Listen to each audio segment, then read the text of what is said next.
Welcome to Lunch with the Lord. I'm Pastor Mark. We're looking at Philippians chapter 4. We're going to finish verse 1 and get into verse 2. But before we begin, Jeremiah 15:16, our theme for Lunch with the Lord.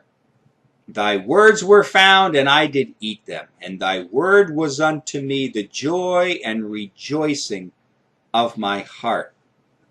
Now he says here in chapter 4, verse 1, therefore, my brethren, dearly beloved and longed for, my joy and my crown, so stand fast in the Lord, my dearly beloved. And as we saw last lesson, Paul here says that his joy and his crown were the people, were the believers at Philippi. And so also our joy as Christians, as citizens of heaven, our joy and our crown should not be in anything of this world system, but it should be in eternal things. The people of God, the value system of God, the kingdom of heaven. That's where our joy and our crown should be. And then he says here, so stand fast in the Lord, my dearly beloved. After all that Paul has written to them in the first 3 chapters with all of his warnings and he admonishes them to stand fast and to stand firm in the Lord. So he took 3 chapters and Paul encouraged them, he warned them, and now he admonishes them, the believers in Philippi, to stand firm in the Lord. Be solid in your convictions and in your beliefs in the Lord. Don't let the Judaizers' teachings of self-righteousness through the law of Moses make you waver, okay?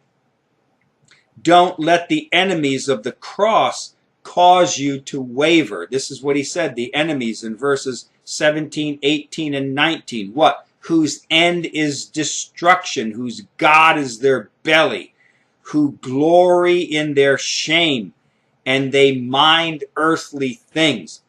And don't let distractions in the church cause you to waver. So he says, don't let the Judaizers cause you to waver.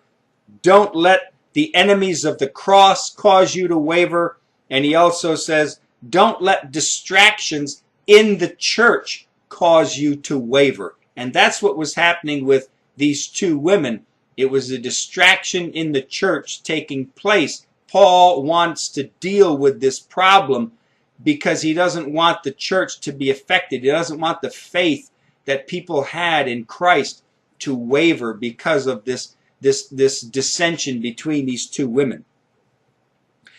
Stand firm in the truths of the gospel of the grace of God. Now, in verse 2, Paul says, I beseech Eodias and I beseech Syntyche that they be of the same mind in the Lord. Okay? Now, we would only be speculating as to what the actual reason for this contention was. So if you read in some commentary or you hear some preacher, teacher, whatever say that, they know exactly what the problem was. Well, they don't know. Okay? They're deceived themselves. No one really knows. The reason why is because Paul himself does not say what the problem was. So it's only speculation as to what this problem was, all right? But this contention between these 2 women was strong enough that Paul addressed this issue from prison, all right? Paul begs them to be of the same mind. So he says, I'm beseeching. This Greek word for beseech is like he's begging them that they be of the same mind in the Lord, not of the same mind in this world system, but be of the same mind in the Lord toward each other. All right? Now, same mind here, the Greek word is phroneo. and it means to think the same thing, to direct your mind in a certain way. All right? Obviously, these two women were at some kind of disagreement over some issue in the church. All right? And Paul exhorts them to deal with their differences and to come to some sort of an agreement. Now, as I said before, a lesson or two ago, that every church has it. At some time or another, every church is going to deal with this, that there will be people in the church who just won't agree on decisions to be made in that church, okay? But there needs to be a middle ground reached between these two people, an agreement to be made so that the church cannot be hindered anymore and can go forward in the gospel and go forward in its service of the Lord. All right? Now, throughout this letter of Philippians, that Paul deals with the issue of how people think over and over again. All right? In Philippians chapter 1, verse 7, Paul says, even as it is meet for me to think this of you all. So he's talking about what? Thinking. All right? How to think. In Philippians 2:2, Paul says, fulfill ye my joy that you be what? Like-minded. Again, thinking. How people think. Be like-minded.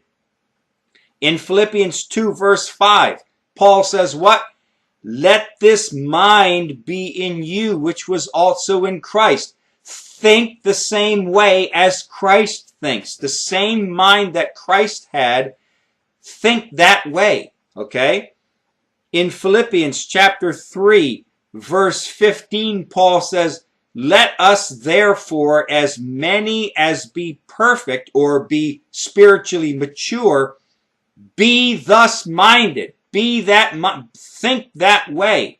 And if in anything you are otherwise minded, or you think differently than a mature Christian, God shall reveal even this unto you. So he's talking about thinking again.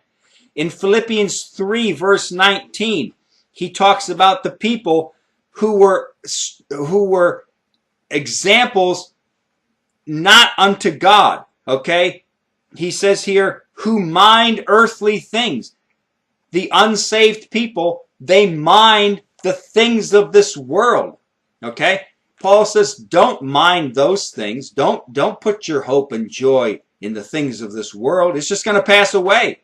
But these people, unsaved people, they mind, they think of, they desire and crave earthly things. Okay? And then in Philippians 4 verse 2, that they be of the same mind, that Euodias and Syntyche be of the same mind in the Lord. And that's the key, in the Lord, not in the flesh, not in this world system, but be of the same mind in the Lord. Okay? Now, throughout history, the history of the church, many people have been hurt. Many churches have been rendered ineffective for God because of stubbornness and arrogance. And that's true. One hindrance, a tremendous hindrance to the work of God in this world, to the work of a church, is stubbornness and arrogance. Well, I want the pews to be green. I don't want them to be blue. If we have to have them blue, we're going to have to paint all the walls. No. I want them to be blue. I don't want them to be green. If we have to be green, then we have to do all this to the church. No, we can't have that, right?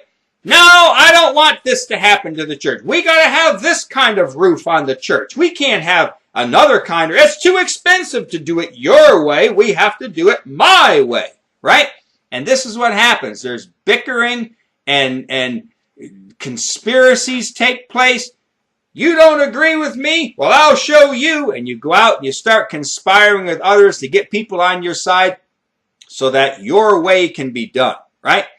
And I'm telling you, it's a hindrance. It's a tremendous hindrance And much of the work of God in a church is rendered ineffective because the people are stubborn, people are arrogant, and they can't come together in the same mind in the Lord. All right?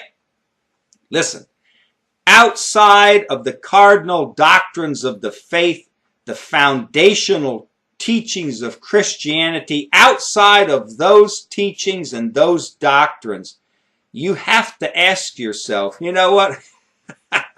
Is this issue that we disagree on, is it really worth hurting the church over?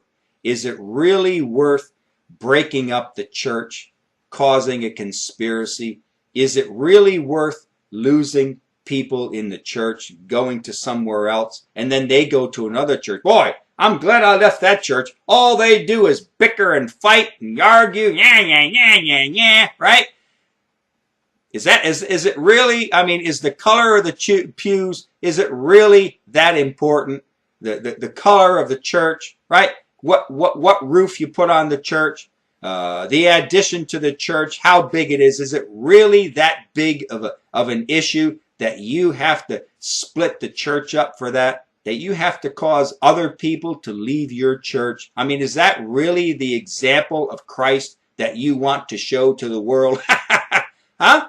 You know, so Euodias and Syntyche, they had a problem. They had a disagreement. Paul said, you know what? Be like-minded.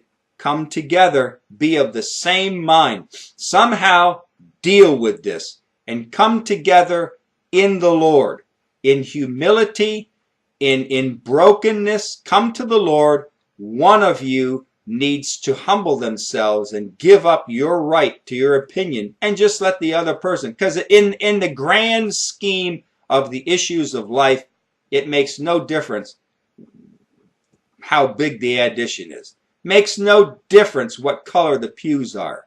Somebody's not going to come in and say, oh, these are blue pews. Wow, I'm not getting saved today in this church. No, I'd get saved if they were green, but I'm not going to get saved because they're blue. Ha! Right? No, that's not going to happen. So the issue is it really worth fighting and bickering over, you pressing your idea to cause a split in the church? And Paul here says, look, be of the same mind. All right? Now, verse 3. And I entreat thee also, true yokefellow, help those women which labored with me in the gospel, with Clement also, and with other my fellow laborers, whose names are in the book of life. And true yokefellow here seems to be one specific person that Paul is talking about. It's not stated exactly who this person is, but it seems to be that he's talking about one specific person. And he says here, and I entreat thee also, true yokefellow, help these women. These women here, according to the context here, would naturally refer to Euodias and Syntyche. Now, could he be speaking of all women in the church? Yes, he could. But according to the context in verses 1 through 3, it's more than likely he's talking about Euodias and Syntyche. But there's a slight possibility that Paul could refer to other women which labored with him, with Clement. But whoever these women are that helped serve with Paul, Clement and his fellow laborers, they helped served with him. It's important that women in the church be looked after and helped. And that's what Paul is saying here. Take care of these women. Let the church look after them and watch over them and encourage them in the Lord. All right? Until next lesson, walk with the Lord. I know He walks with you.